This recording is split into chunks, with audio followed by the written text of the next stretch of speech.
Good afternoon. Today I want to talk a little bit about direct relief for those Californians that need it the most vulnerable Californians. But first, just very briefly, I want to just extend again our deep condolences to those family members, loved ones of those lives lost over the last 24 hours. I began yesterday's press conference by making a point that yesterday we had the highest total number of deaths since this disease began here in the state of California, 71 deaths yesterday. Today we recorded 63 deaths, some 821 families, again, every number, not a statistic, but a life being torn asunder. And I just want to extend my heartfelt condolences and also extend appreciation for not only those loved ones and their families impacted, but I had the privilege yesterday of talking to over 150 faith leaders from every conceivable part of this state. And one common thread was how one deals with grief at this time, particularly the loss of a life, and how one organizes funeral services and all the logistical challenges that in the best of the times are difficult, but at this moment are made even more challenging. And so, again, I just felt incumbent important to begin by recognizing the totality of the crisis that's still at hand, not only here in the state of California, but all throughout the nation. Our numbers yesterday were the highest recorded, but so were the nation's. And so by no stretch of the imagination are we out of the woods, despite the fact that we put forward a framework yesterday to begin to consider the prospects of reopening certain sectors of our economy. I want folks to know we need to maintain our vigilance, and we need to maintain the path that we are on, a path that is producing results. But again, we are not yet in a place where we need to be so that we could start reopening. That said, people are not where they were just a few weeks ago as it relates to unemployment claims. Just in the last 4 weeks, 2.7 million Californians have formally filed for unemployment insurance. We are in the process right now of dealing with an unprecedented number of people making phone calls into our EDD department, our Employment Development Department. We are trying to process these applications, and we're trying to turn around those applications in real time. We're doing so not only for employees, but independent contractors, for small business men and women, people that are self-employed. And I want to tell you a little bit more about that in a moment. But I want to first just begin by saying this. I just signed an executive order that will extend our call center so that we can meet the volumes of inquiry. We'll extend it from the hours of 8 in the morning till 8 in the evening, 7 days a week. A few days back, I commented that the EDD department had a call center since 2013 that was operating from 8 a.m. to noon, just 5 days a week. That was when we had record low unemployment. And just like that, now 2.7 million people claiming now the need for unemployment insurance in just over 1 month. So now record number of call volumes. I want to just thank our partners, particularly at SEIU 1000, an incredible workforce that has been redeployed to meet that demand. 740 individuals within EDD have repositioned themselves, gotten trained, and are now redeployed in a position to address the call volume, but moreover, to be able to answer those calls and give you quality information. 600 additional state employees are being redeployed between now and Monday to do the same.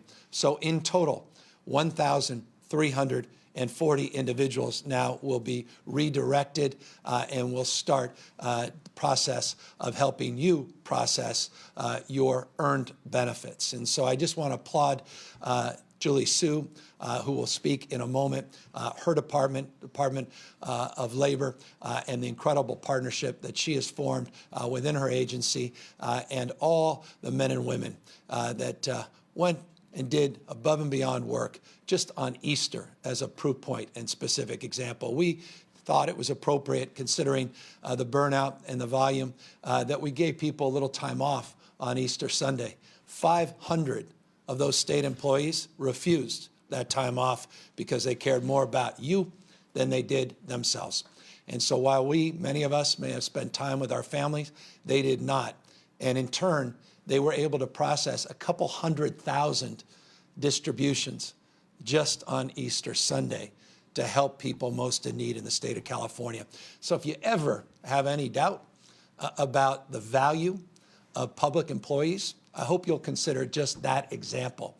Rather than stepping aside, they stepped in and they took the time to consider other people first, not just themselves. When they deserved that time off, they didn't take that time off. And so I just want to applaud all of those that did heroic work on Easter Sunday and continue to do heroic work every single day to process what looks like 1 million or so payments now a week. Those numbers we hope will get even greater, even higher rather, in the next few weeks. But that's the current processing, a couple 100,000 checks on a day that we're able to turn around through these efforts and other efforts that have been put into place at EDD. So that's an update specifically on unemployment insurance. And by the way, those checks are retroactive in many cases, particularly as it relates to the $600 per week additional check that are being received from the federal government's stimulus support. And so people should look forward to getting those checks. By the way, they're not really checks, they're debit cards in the mail, and see those debit cards transferred into their possession in very short order. As I said, there's 1.5 million that are self-employed, 1.5 million small business men and women, individuals that have no other employees that are also deserving of direct assistance. The federal government created a program called PUA, Pandemic Unemployment Assistance. That PUA program we are now setting up in the state of California. And we're doing so in a very methodical and thoughtful way. Instead of just putting out applications and having people wait weeks and weeks and weeks for eligibility and for notification around the distribution of payments. We are organizing a very deliberative process in real time to set up our PUA system in a way where we can turn around checks within 24 to 48 hours. I'll ask Julie Sue to come up in a moment and talk a little bit more specifically about that. But I want to make this point about the PUA process. This is not a way to avoid misclassification. The state of California prides itself on being a national leader as it relates to protecting our workers from misclassification. And it is not a way of protecting those in platform economy, the gig economy, from not providing wage data to the state of California. They must provide that wage data for the state of California. If we were in receipt of that data, we would use the traditional lines of unemployment insurance, but not all of those employers are paying into the unemployment insurance process, and that's indeed why the state of California advanced what is well known within the state, a decision where we codified through AB 5, a bill that I signed, the Dynamex decision on relationship to this issue, where the state Supreme Court unanimously adjudicated in favor of addressing these misclassifications. So I just want folks to know that their status, even if they choose the PUA process, is not at peril in terms of their benefits and the ultimate determination of their classification. I just want to make that crystal clear, nor does it push us backwards in terms of advancing the cause of righting those wrongs and continuing to transition and implementation of AB 5 itself. Again, I'll ask Julie Sue in just 1 second to talk more about that as well. One final thing. I'm a fan of employment insurance. This is something, when I was a former mayor of San Francisco during the Great Recession, we were able to work with Speaker Nancy Pelosi to get a pilot through the federal appropriations to put together an employment insurance, not just an unemployment insurance program. It's commonly referred to across the country as a work share program. The state of California has a modest work share program. We want to advance that program. We want to expand it significantly, get more employers into that program. I signed an executive order on that as well today to significantly increase the time to application, the time to the creation and development of those programs. And I don't want to moralize this. I don't want to get into a national frame right now, but I can just say this. I think one of the most significant things we can do in the United States of America is reimagine our unemployment system and do more of what you're seeing in countries like Germany and elsewhere doing, and that's provide the employment insurance so people can stay in their status, their benefits included, even with reduced hours in an economy, even as acute and challenging as ours today. The federal government did a version of this in the CARES Act as relates to that Paycheck Protection Program. It's a variant, but I think the opportunity to do this at scale avails itself, certainly in a national frame, but also to begin anew to think about how we can scale that program, our work-share program, in the state of California. So that was the purpose of the executive order. Extend those hours 8 to 8 starting Monday, extend our ability to process even more checks, encourage people to fill out the unemployment insurance forms, let self-employed individual contractors know of the availability now of our PUA program, and let folks know that that status as it relates to that determination of your classification as an employer or an independent contractor will not be impacted by the creation of that program. With that, let me ask Julie Su to come in and fill in some of the blanks. Thank you so much, Governor. I just wanted to acknowledge that there is frustration in California over unemployment insurance benefits, and the governor's executive order today is going to allow us to open up the hours of our call center so that those of you who are seeking a live person to talk to get help will be able to do that much more easily. We will be 7 days a week from 8 a.m. to 8 p.m. beginning Monday. Also, on the Pandemic Unemployment Assistance, or PUA, we will be launching that application on April 28th.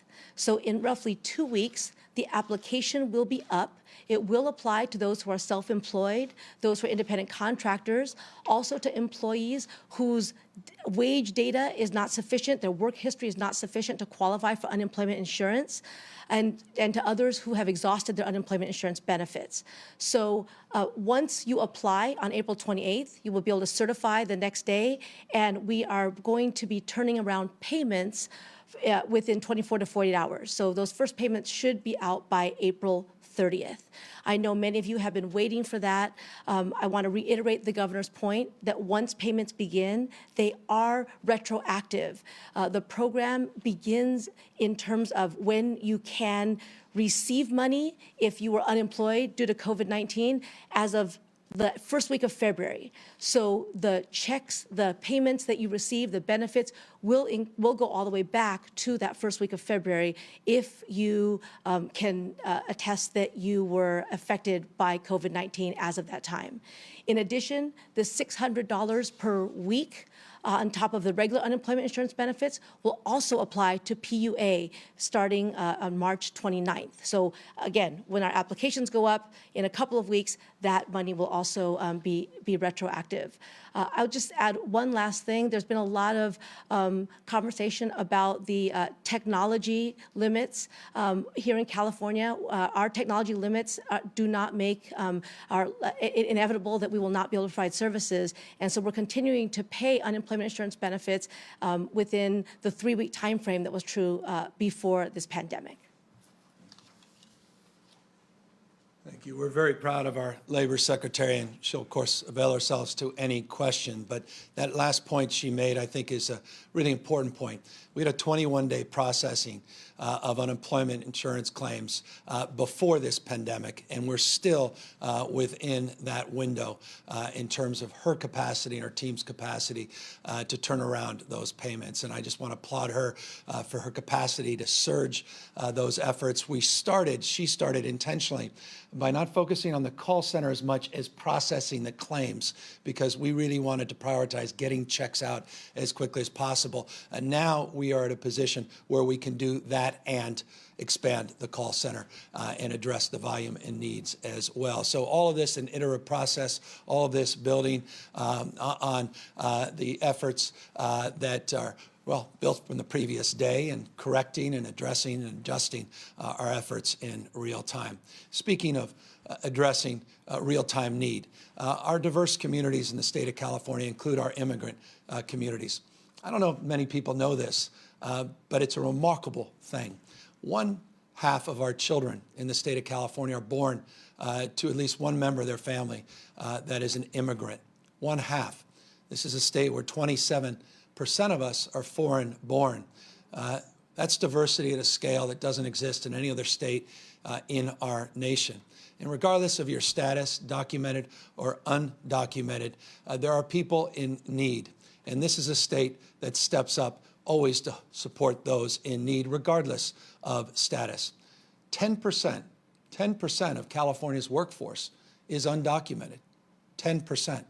Any overrepresentation of that workforce is undocumented in the areas that are so essential to meeting the needs of tens of millions of Californians today, in the healthcare sector, in the agriculture and food sector, in the manufacturing and logistics sector, and in the construction sector.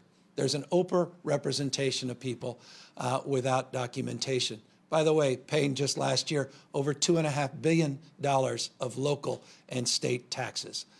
Those are individuals that do not benefit from the PUA program, don't benefit from the UI, the Unemployment Insurance Benefit Program, don't benefit from the stimulus that was just signed by the president, the $2.2 trillion. Yet many in mixed status families are having a hard time taking care of their children and taking care of you and your loved ones in skilled nursing facilities, on the job site, making sure your food is being procured and distributed, and making sure you have the ability to go to a grocery store and have something stocked there on the shelves.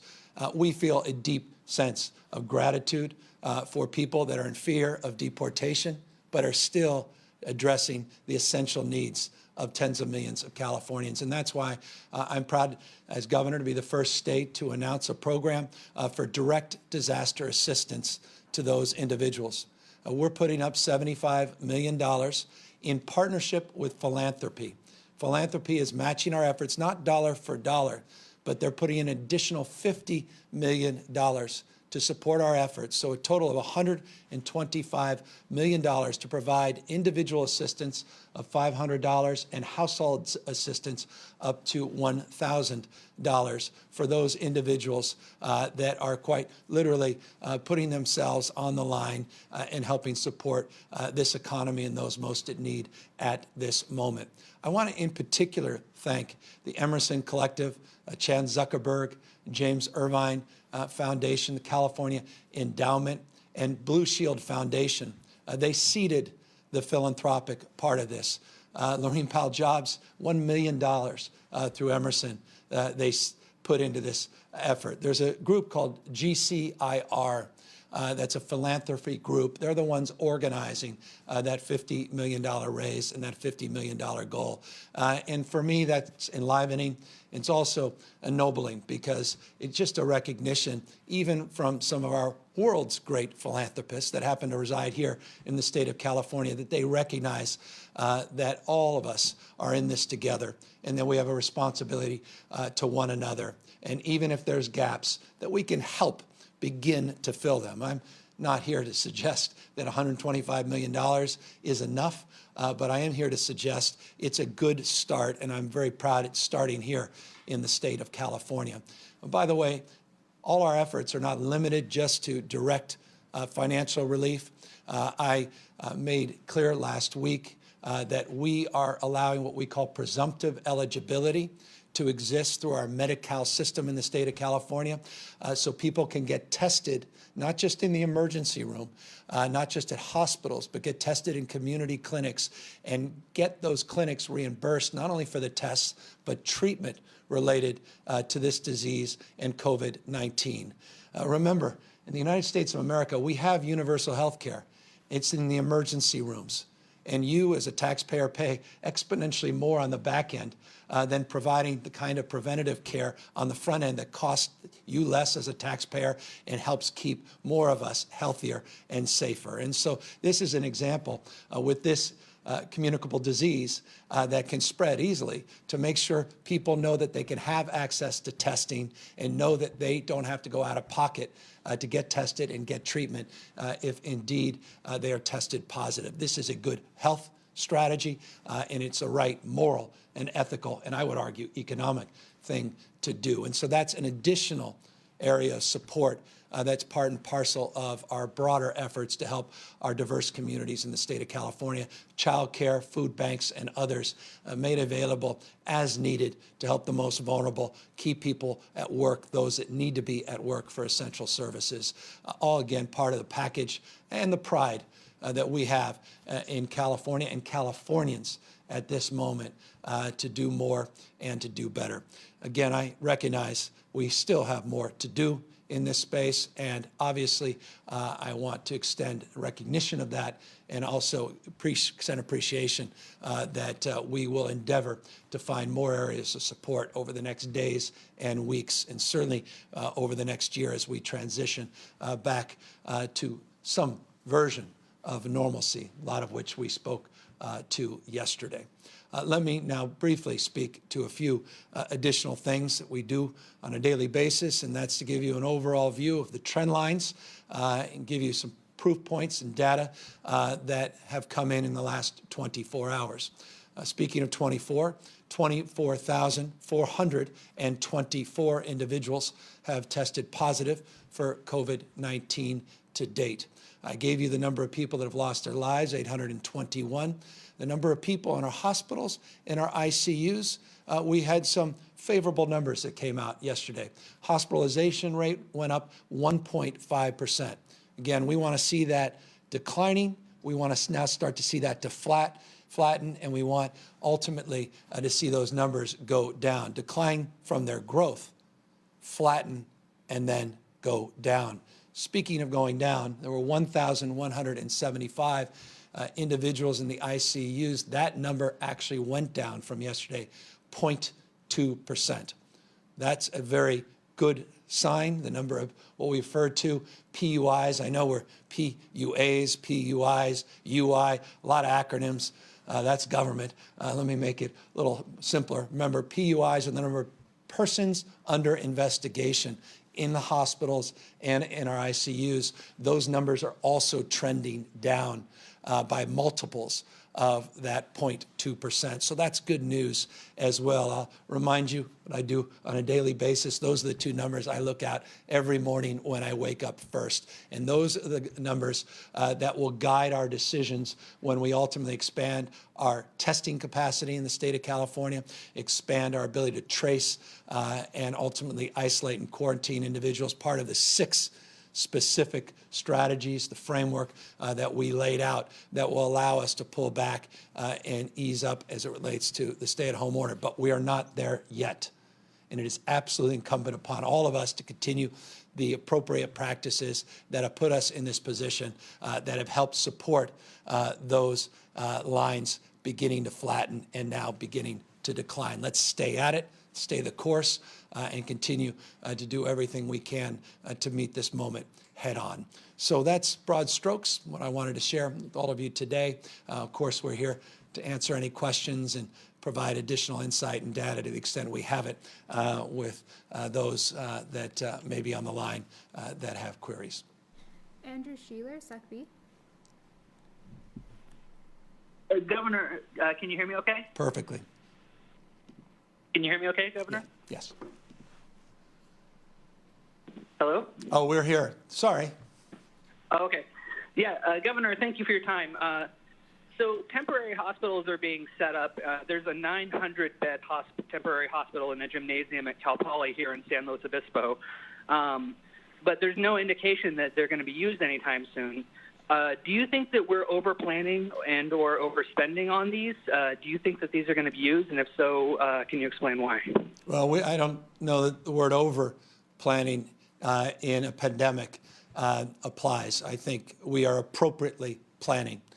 We have been appropriately planning in this surge phase to meet the needs based upon modeling that would require us to find an additional 50,000 alternative care sites beyond our licensed hospital bed total system.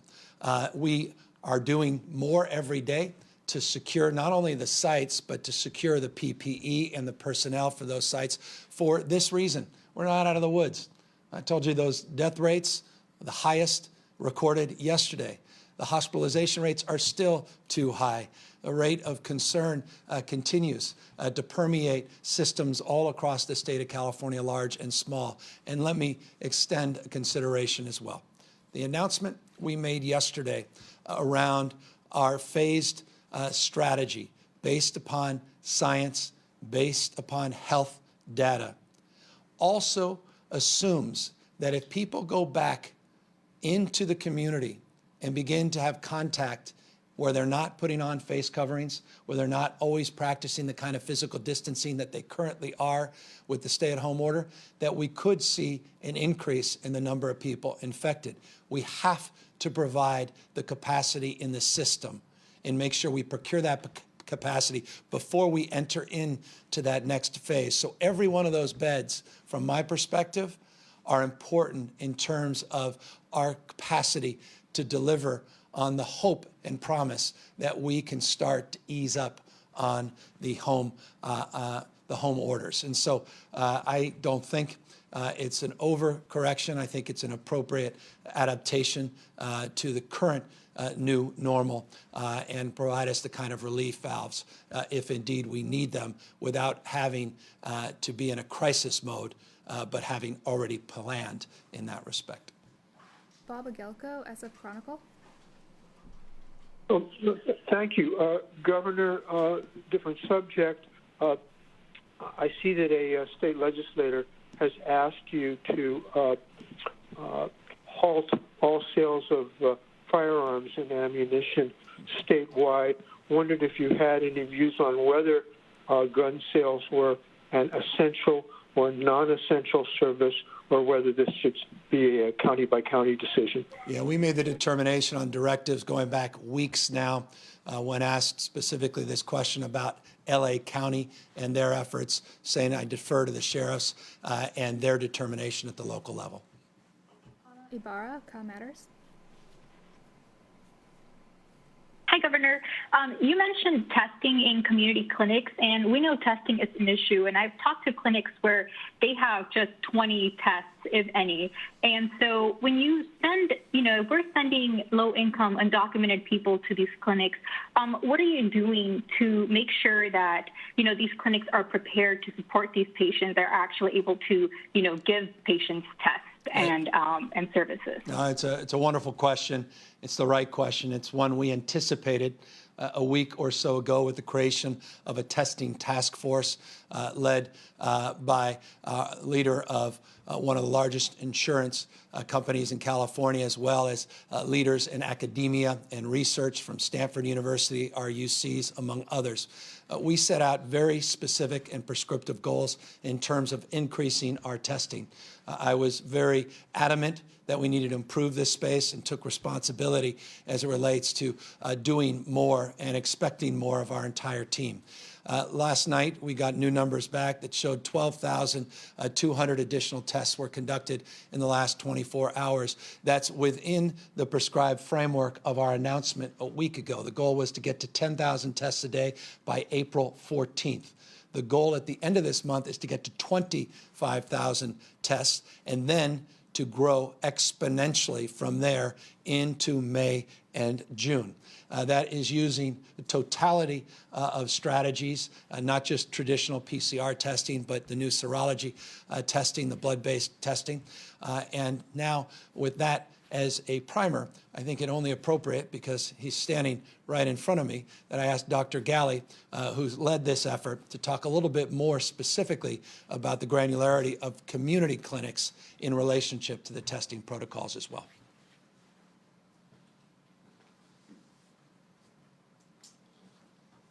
Thank you for the question.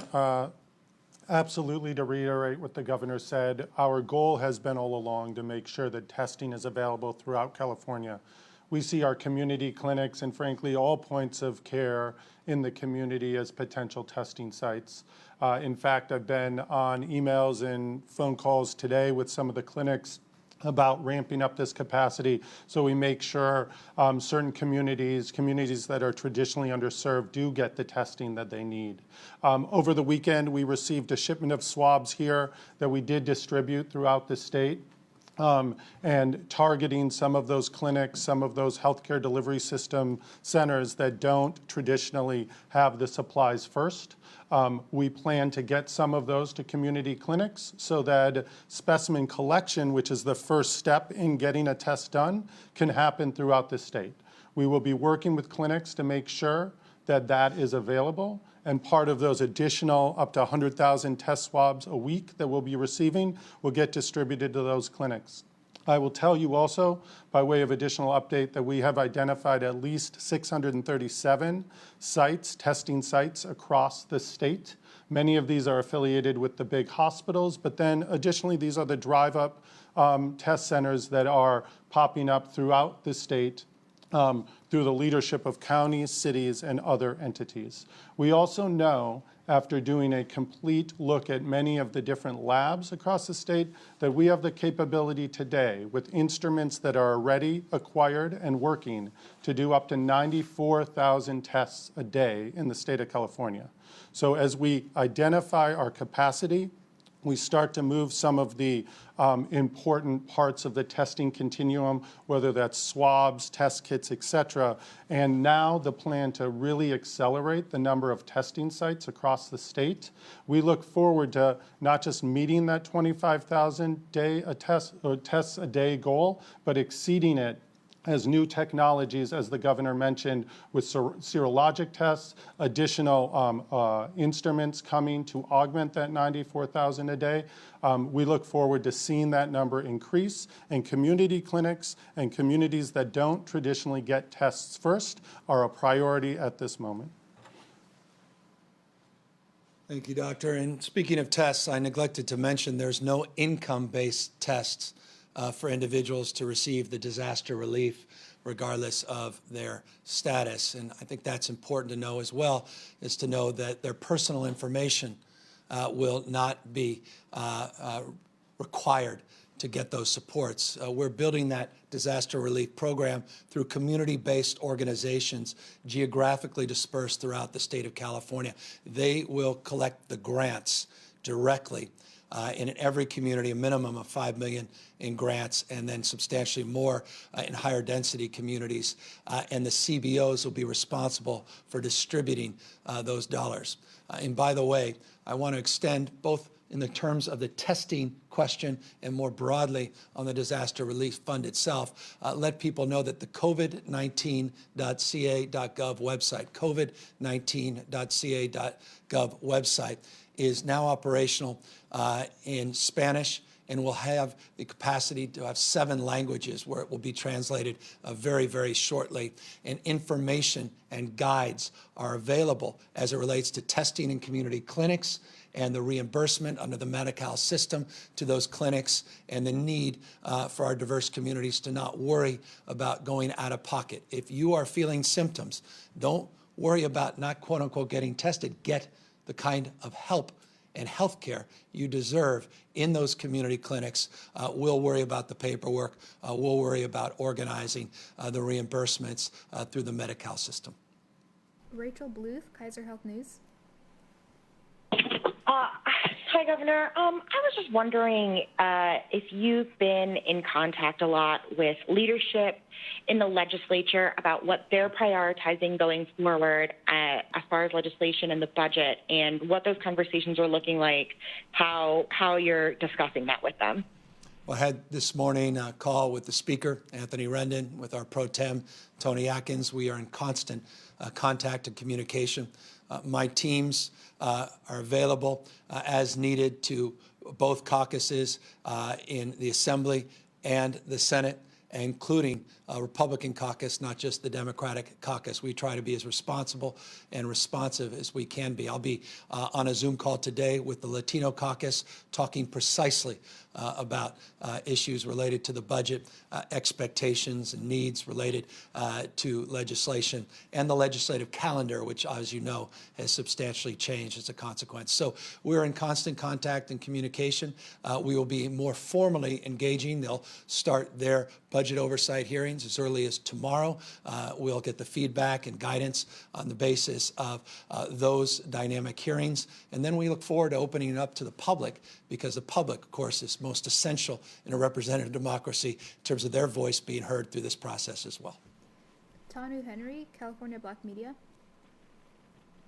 Thank you, Governor. I have a question about testing. Dr. Rodney Hood, who is the past president of the National Medical Association, he serves one of those underserved communities you mentioned.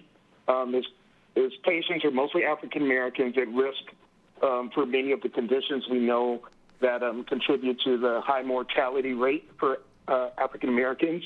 It's in one of the census tracts, one of our most underserved census tracts in the state. He reached out to a private lab that could only commit to get him 10 tests, yep. And they promised him they'll do the best they can to get him those tests. Who does Dr. Hood reach out to right now to make sure he's in the queue when those tests start to come available to medical centers around the state? Does he reach out to the county, to the state, to private labs? What's the process or some of the protocols around that? I'll ask Dr. Galley to talk about the detailed protocols, but let me, in this specific instance, let you know, I referenced a moment ago my conversation with faith leaders all across the state. This specific example, this specific doctor, this specific request actually came to our attention yesterday. So you have, and individuals on that Zoom call also brought this directly to me, and as effort to be as responsive as I can, I also have my doctor, Dr. Galley, with me to talk a little bit more about it. Thank you. Thanks again for the question. Dr. Hood should certainly work through his local public health department to determine the best way to get access to testing and to make sure that the collection of the swabs and the specimens do get to the labs that can run the tests as quickly as possible for his patients. And all clinics should begin to think about what are their protocols, procedures to be able to do testing in their sites and be able to get those tests to places to process the specimens quickly so patients and families and communities can get results as quickly as we can provide them. Next question. Carla Marinucci, Politico. Hi, Governor. You mentioned Amy. A lot of folks were surprised last week by the sudden resignation of your point man on business and economic issues, Lenny Mendoca. Does that, especially during a business crisis and on Good Friday, et cetera, did this suggest some kind of rift in your administration? Oh. And a lot of business folks are wondering what's your plans with regard to maybe enlisting another business leader to take over. You mentioned a working group on that. And then quickly, Representative Jackie Spear just posted this on Twitter, wondering if you want to take it. Okay. Can someone explain to me how Texas has been approved for $1 billion more in SBA loans, more than 30,000 loans, more than California, despite our economy being $1 trillion? Yeah. Let me, on the first front, Lenny Mendoza is one of my old friends. He's an extraordinarily talented individual, unequivocally, absolutely no riff, quite the contrary. And I just wish him the best, and I don't want to get into exactly why he needed to step aside for this moment, but we are not supportive of Lenny. I am a rabid fan of Lenny's and have known him and worked very closely with him since my days as a county supervisor, and continue to anticipate a long relationship with him. I specifically, as you reference, and I appreciate the reference, have been making reference to an announcement on economic development later this week. We are still queued up to do just that, to supplement our efforts. It's going to take more than any one individual to really begin the process of jump-starting our economy. We have a task force that we established in this space going back literally, I think, 6 or so weeks ago. We're going to socialize a little bit of that work and also provide you more details and scope of the team we put together, broadened and expanded, and what we anticipate and hope their work product will look like over the course of the next weeks and months. As it relates to that tweet, I can't refer specifically to the Texas example, but let me make this clear to you and also make this clear to people watching at home. I've made this very direct appeal to the Speaker. As it relates to the SBA loans, specifically the PPP program, the Paycheck Protection Program, California has been shortchanged in that respect. We're trying to understand exactly why. As you know, we were the first to get SBA approval on the waivers to draw down on the disaster relief funds. We've been very aggressive in this space. We have been aggressive in promoting and marketing this program. But as I speak, just 8.4% of those dollars from that program have flown into the state of California, about 5% of the loans. You do the math. 1 out of 7 individuals in the United States reside in the state of California, 11, 12% of America's economy. We want to see those numbers improve. Here's a caveat, and it's an important caveat. There's still, well, roughly $100 billion. I don't want to be held to account exactly the total amount of money, but up to that still hasn't been distributed. So those numbers may change in real time. But know this, I appreciate Congresswoman Jackie Spears' vigilance on this. Know we are very vigilant on this as well, and it made it clear to our congressional representatives, led by Speaker Pelosi, that any subsequent efforts in this space need to address the needs of the Western United States and those that are anxious about this first come, first served status, which respectfully, and I know a thing or two about small businesses, creates a dynamic where those phone lines open up for banks and establishments on the East Coast first, and with time 3 hours rolls around here later, those things are capped. That also has to be considered broadly in any reform. So we're leaning into this space. Final question, Kathleen Ronayne, AP. Hi, Governor. So yesterday, you announced the roadmap for reopening California, and I'm just wondering, in the 24 hours since you announced that, what kind of reaction have you gotten from across the state? And have you heard from any counties or local governments that feel that they have it more under control and may want to try to open up on a quicker timeline than the state will be doing? And then secondly, you mentioned that you're going to make 6 task forces or teams to look at these 6 criteria that you outlined. And will they have any, public meetings or information that they're, producing to the public on their work? Yeah, let me be specific to that. I mentioned yesterday that we are going to update you on a weekly basis as it relates to the progress in each of those 6 categories. So rest assured, that is a commitment, firm, anchored on a weekly basis to update you on the progress in each of those 6 areas, informed by these task forces that have already been operationalized for very many weeks here at the Emergency Operations Center, and those new ones that are being formed with more nuance and specificity related to the guidance we put out yesterday. This may seem self-serving, but you asked a question directly. Let me directly respond. At least those that reached out to me personally, I think were very favorable, cautiously so, about hearing of this roadmap.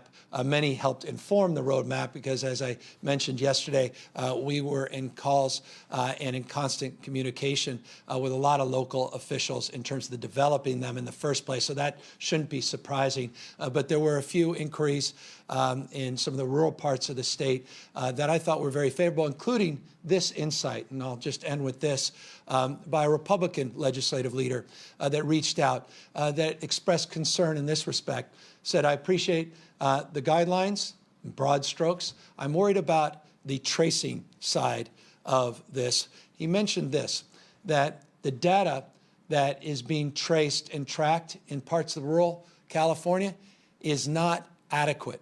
And he said, please do not be misled by technology and inadequate data collection to make determinations of what's really happening on the ground. I thought that was a very helpful insight, and it's just a demonstrable example of the kind of feedback that we are receiving in real time, that we continue to look forward to receiving over the course of the next number of weeks, the next many months. We are not ideological in this endeavor. We, as I said yesterday, are open to argument, and we are driven by evidence. That's not rhetorical, that's real.